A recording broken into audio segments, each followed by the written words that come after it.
The army is finally given the orders to help end the fuel crisis.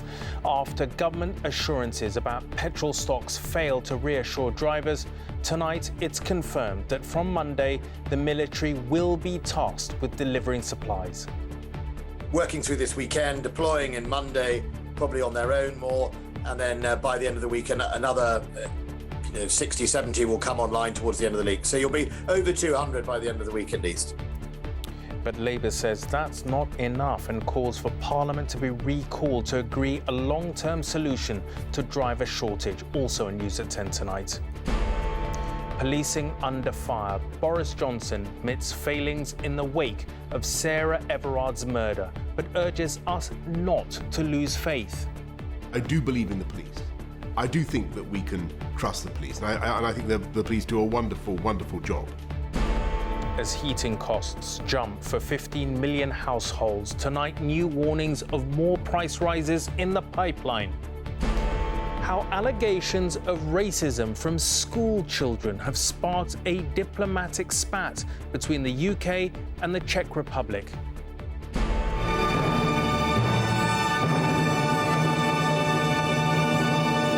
And a symphony of music, COVID and care, how an orchestra of doctors has reunited in the wake of the pandemic.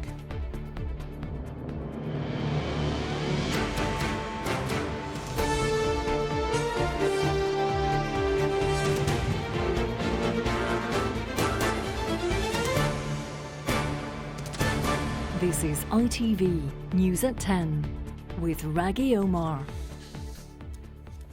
Good evening. Within the last few moments, the government has announced that 200 military personnel will be sent out on the road from Monday to help deliver supplies of fuel to Britain's beleaguered forecourts. It's the first time since the fuel crisis of 2000 that the army has been used in this way. The government has also announced what it calls wider temporary measures, including fast-tracking around 300 foreign fuel drivers to come to Britain immediately. Nearly 5,000 food haulage drivers are also being given extended permission to arrive from abroad from late October and stay till the end of February. Despite reassurances from the government and industry experts that the petrol crisis is easing, this morning at many filling stations it certainly didn't feel like that. These were the long queues in northwest London as driver demands continue to outstrip local supplies. In Stoke, the situation was just as bad and drivers were growing ever more exasperated. Seems to be everyone queuing up everywhere, so being stuck in traffic at several stations. I think it's down to the consumer to just sort themselves out, really, not panic buy, think about other people. I mean, that's what it boils down to. Tonight, the Defence Secretary confirmed that from Monday the army will be deployed on a temporary basis to help deliver fuel across the country. So they'll go up beyond 200 over the next week. The first big amount will be really working through this weekend, deploying in Monday, probably on their own more, and then by the end of the week another 60, 70 will come online towards the end of the week. So you'll be over 200 by the end of the week at least. The last time the military were called upon to deliver petrol was late 2000 during blockades over high fuel prices. The Petrol Retailers Association, which represents 2/3 of forecourts across the network, says of over 1,100 sites across the UK, including motorway services, 47% have reported both petrol and diesel in stock, but 27% are out of stock for one grade and another 26% are completely dry. They do need to see those with plenty of fuel, and that's really the only thing, rather than words from the Prime Minister or words from me or words from anybody, that's actually going to make them feel at ease. It's the availability of the fuel on the forecourts that they regularly use that's really going to bring back that confidence. But I think, fingers crossed, it looks as though it's starting to come. But Labour leader Keir Starmer says that's not enough. He's calling for Parliament to be recalled and an emergency summit should be convened. Now, the government has said that it needs visas, but they haven't issued any, and we need urgent action from the Prime Minister. And if it's necessary to recall Parliament to get the relevant measures through, then Parliament should be recalled straight away, and we will vote for them. The government's changed the terms of its temporary visa scheme, meaning foreign HGV drivers will now be able to stay for 3 months from their date of arrival, beyond Christmas if necessary. Ministers insist the situation is stabilising, but concede shortages may last another week. And Dan is at a forecourt in Esher, Surrey tonight. Dan, some people will say that the government is feeling pressure just on the eve of Sunday's start to the Tory party annual conference.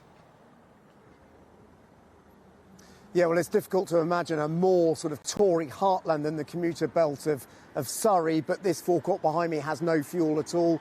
We passed lots of petrol stations on the way down here with no fuel at all. So clearly the government's feeling this evening that it had to act and announce something. Perhaps a coincidence, maybe just a few hours after that call by the Labour leader Keir Starmer for action. So what are we getting? Well, we're getting 200 army personnel, 100 of whom will be drivers, drafted in to try and resolve this crisis from Monday. But also 300 foreign fuel drivers will be fast-tracked in once they pass immigration checks. They'll be allowed to come in and help as well. The critical thing I think the government is trying to get across tonight is that it's up to consumers to do their part. No filling up if you've got 3/4 of a tank of fuel.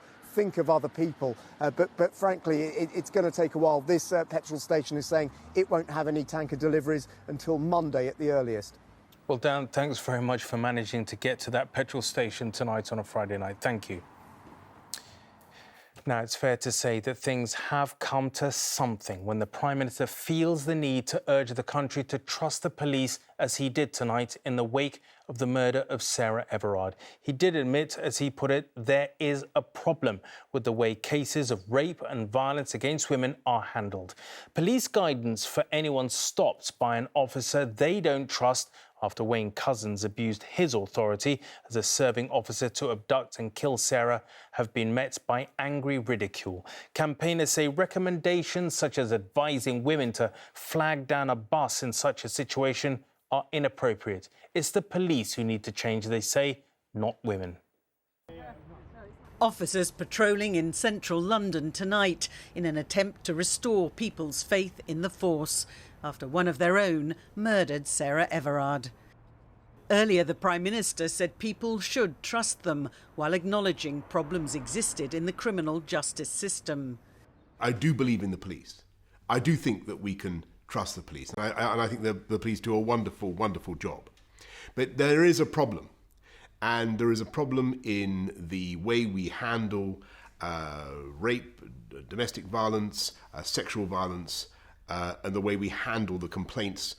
Figures just released show that 771 Met Police employees have faced sexual misconduct allegations since 2010. Over the same period, 163 Met officers were arrested for sexual offences, but only 38 of them were convicted following investigation. There continues. When Mina Smallman's two daughters, Biba and Nicole, were murdered, there were blunders and inappropriate behaviour by officers, which she believes are an institutional problem. And around the globe, the Russian if this president... was ever an example of how toxic the Met have become, then this is it. And we're here again, where we're in the same place. But the Met's approach today to the case of Wayne Couzens, who kidnapped Sarah Everard, pretending he was arresting her before going on to rape and kill her, was rather different. A senior officer suggested women needed to be more suspicious if stopped by police. If somebody doesn't feel safe and they're not comfortable in the environment and they're dealing with a police officer, then ask them some questions. Where are you from? Why have you stopped me? Where are your colleagues? And that way they can start to feel safe. And if they really don't feel safe, they can dial 999. On Clapham Common today, near to where Sarah Everard disappeared, there was disbelief that women were being asked to change their behaviour.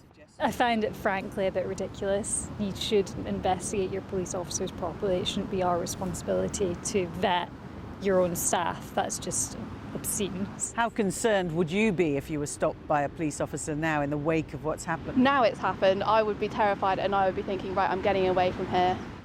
Some say after Sarah Everard's horrific murder, an independent inquiry is needed to ensure police culture changes. I think that independent inquiry is absolutely vital because it's not just about this one case, however utterly appalling it is. This is about what is systemically wrong in policing in terms of the culture. Yesterday, the Met Police Commissioner, Cressida Dick, admitted trust in the police had been shaken. It may take more than supportive words from the Prime Minister to restore it. And Libby is here. Libby, this case has just opened a Pandora's box, hasn't it? And it leads to pressure on Cressida Dick about her position. I think she is in a very difficult position. Yesterday, she did try to draw a line under this, suggesting that the actions of Wayne Couzens were a gross betrayal. But the fact is, why was he in the Metropolitan Police Force at all when in a previous job he'd earned the nickname the Rapist? He'd also been investigated, we understand, for an allegation of indecent exposure. So there are many unanswered questions. And we also know that the police watchdog is looking at potential collusion between Couzens and 5 other officers where they shared indecent images. So I don't think this is going to blow over. I think there are increasing calls also for an independent inquiry, not just from that former Chief Constable you saw there in my report, but also from the chair of the Home Affairs Select Committee, Yvette Cooper, who says that simply this is too important an issue, the question of women's safety and whether they can trust the police, not to have an independent inquiry. Libby, we'll follow this very closely. Thank you very much indeed. Now, today was the day when the much-anticipated and widely feared winter squeeze on the domestic budgets of millions of people really began to kick in. Some 15 million households will have to find, on average, £139 to pay their energy bills, a record high after the new price cap set by the industry regulator Ofgem took effect. The industry says one big factor in the price hikes is a lack of homegrown energy. From the moment they switched on the lights this morning, millions were paying higher bills. Just as the weather changes, customers like this face the biggest rise to energy costs since the price cap began in 2019. We need heat. We're getting colder months now. For me, it's really, really bad timing. With that financial increase, we're left at quite a large deficit to try and find when there are no options for us really out there. Something has to give. And unfortunately, the question we're faced with at the moment is food versus fuel. It does look like that I might have a few more nights where I do have to struggle for the food side of things for myself, so that they've got full bellies. Today's energy price cap changes mean an average £139 a year rise to £1,277 for those on standard variable tariffs. It's £153 for prepayment customers. More than 15 million households are affected. Time-lapse of constructing the world's largest undersea power cable, which opened today, bringing renewable energy to Britain from Norway. We rely on imported fuel, making us vulnerable to escalating global gas prices. This industry insider says government needs to encourage more UK investment. Why hasn't your sector invested more in domestic production? Well, we've got enough power. There's no question about that. It's the issue that... It's too expensive, that's the issue. Are we using too much gas? Investors need certainty. They need to ensure that whatever they invest, they're going to make a return on that. And that's about government setting out a policy framework to bring that money forward. And that's what we've been calling on, and that's what they're doing. But for now, energy bosses have little alternative but to follow the upward curve of wholesale costs, with ominous predictions of more price rises to come. At the moment, it looks like about a 10% increase in prices is likely to come through in April. And I really just need to get everybody to understand that this is not adding to profits of energy companies at all. This surge in wholesale prices is largely caused by a rise in demand as economies reopen from the pandemic. Already it's caused corporate chaos with 10 power firms collapsing. Now many millions of customers will feel the impact. Chris Choi, News at 10. The jeering of the Black Rangers footballer Glenn Kamara by a crowd of 10,000 school children during a game in Prague has turned into a diplomatic incident tonight. The Czech foreign minister has summoned the British ambassador to complain about allegations that the school children's behaviour was racist. 6 months before last night's Europa League tie at Sparta Prague, Mr. Kamara was racially abused at another Prague club, a fact which came to light when we interviewed him after that game. Glenn Kamara isn't the first black footballer to be targeted by fans in European football. But this latest incident is all the more shocking because those jeering him in Prague last night were just children. And the local kids can celebrate. The Sparta Prague stadium was supposed to be empty, punishment for their fans racially abusing a black player in a previous match. As compromise, 10,000 tickets were given to local school children who booed Kamara's every touch. Scottish champions Rangers have now written a complaint to UEFA. Unfortunately, the punishments are not enough. I said last night there needs to be more done, and it's the only way it's going to get eradicated because the punishments are nowhere near severe enough. Glenn Kamara became a figure of hate in Prague 6 months ago.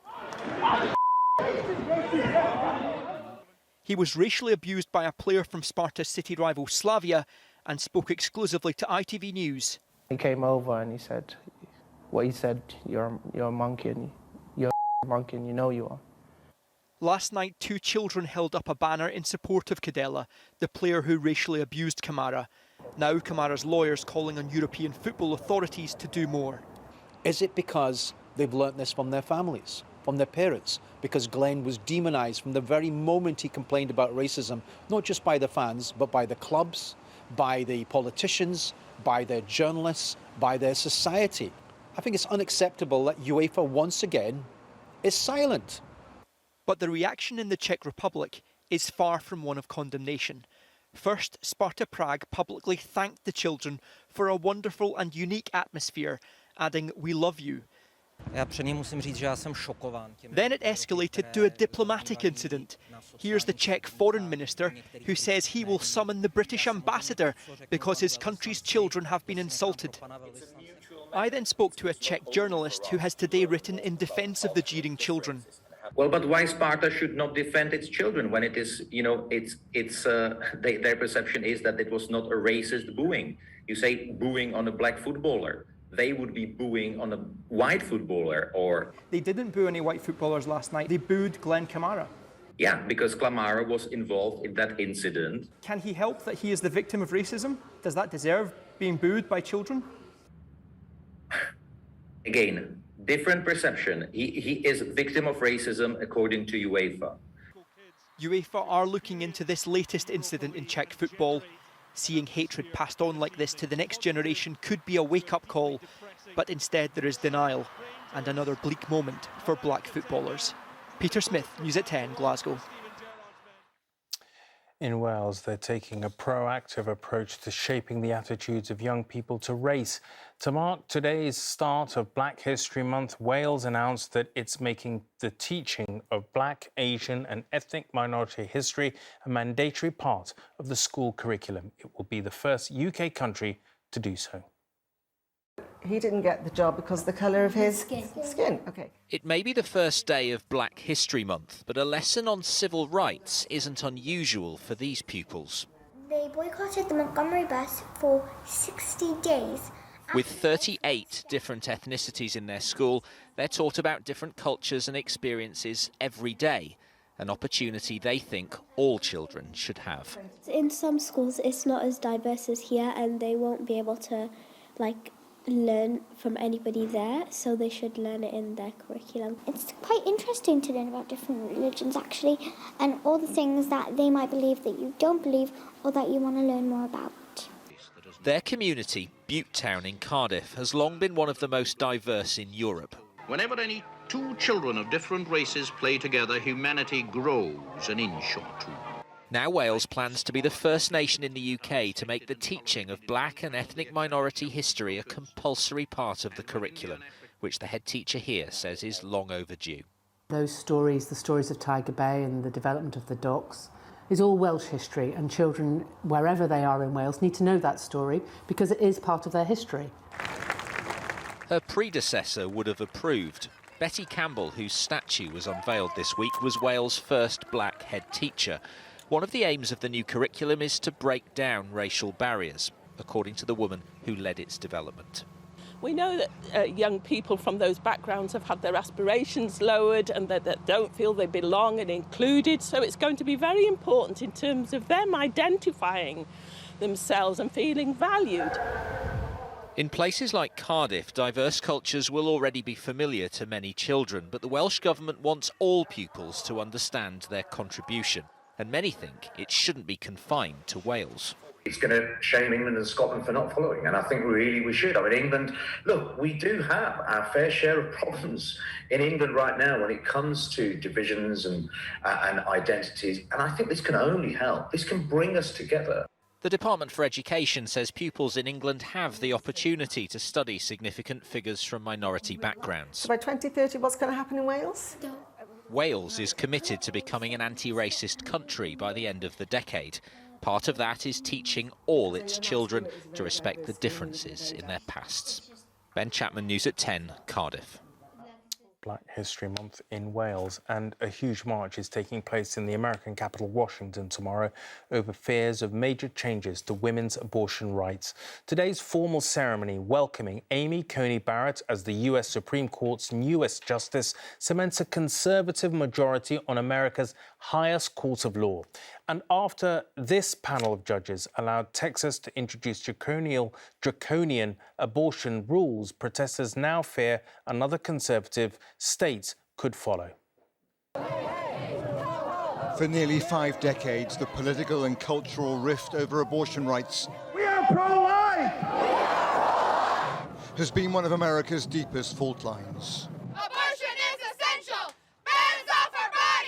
Those passions are again on display ahead of tomorrow's march. Your fight is my fight. This group bitterly opposing a new law in Texas that has shaken the abortion rights movement.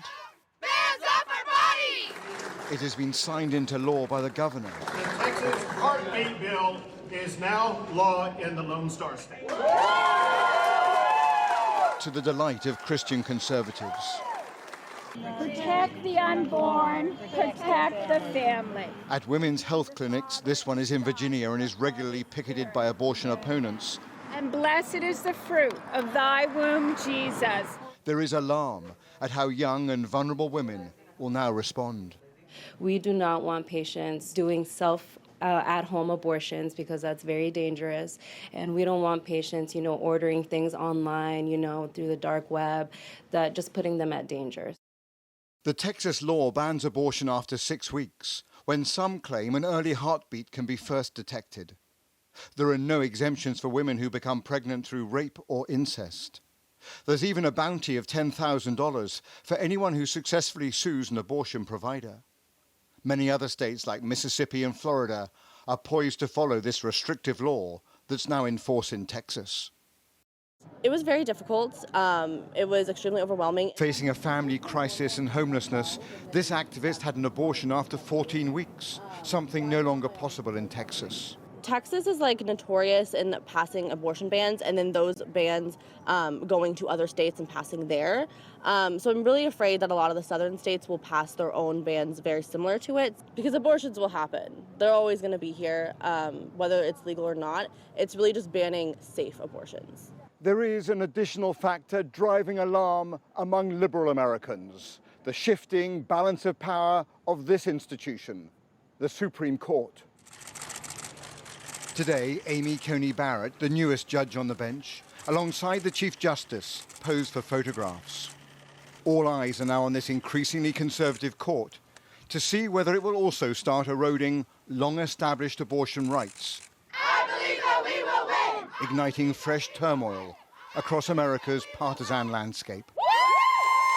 Robert Moore, News at 10, Washington. Here, the parents of a 15-year-old girl said today she would be proud of a new law in her name that has come into force today, aimed at helping prevent deaths from food allergies. Natasha Ednan Laperouse died after eating a baguette bought at Pret-a-Manger baked with sesame seeds, a fact she could not have known because there was no requirement for it to be on the label. It really is Natasha, isn't it? Yes. How I think of her. There isn't a day when Natasha's parents don't think about the daughter they lost. But today at least they can take pride in a new law, Natasha's Law, the result of their years of campaigning to protect others at risk through food allergies. It's a really important day, not just for us as Natasha's parents, but also for 2 million people who suffer from severe food allergies in the UK. This is D-Day, Deliverance Day for those people, and you know, one can't actually play down how important that is. Natasha's Law requires the clear labelling of all ingredients and allergens in food that is pre-packed for direct sale. Information that can prevent more tragedies in the allergic community. That is life-saving because people with allergies really need to rely on knowing what is going to go into their mouths. Food is poison to them, and the smallest amount can put them in A&E, and even worse.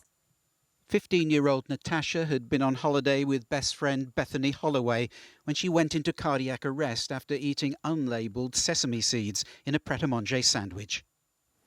Hi, Bethany. Hi, how are you? Today, Bethany, now a university student, was one of the first to call her friend's parents. What do you think Natasha would be saying about it? I think she'd be so happy, so excited that this is finally happening. Inseparable from early school days, Bethany would later watch her closest friend die. Little wonder, she says, today's tightening of food labelling rules is long overdue. If that had been in place when Natasha bought that sandwich, she wouldn't have died. So it is an incredible law that is now in place, which should have been in place a long time ago, really, but now it's just, we're grateful that it's finally happened. 5 years after her tragic, avoidable death, Natasha Ednan Laperouse continues to inspire family, friends and all those who campaigned in her name. Natasha's Law is her legacy. Paul Davis, News at 10.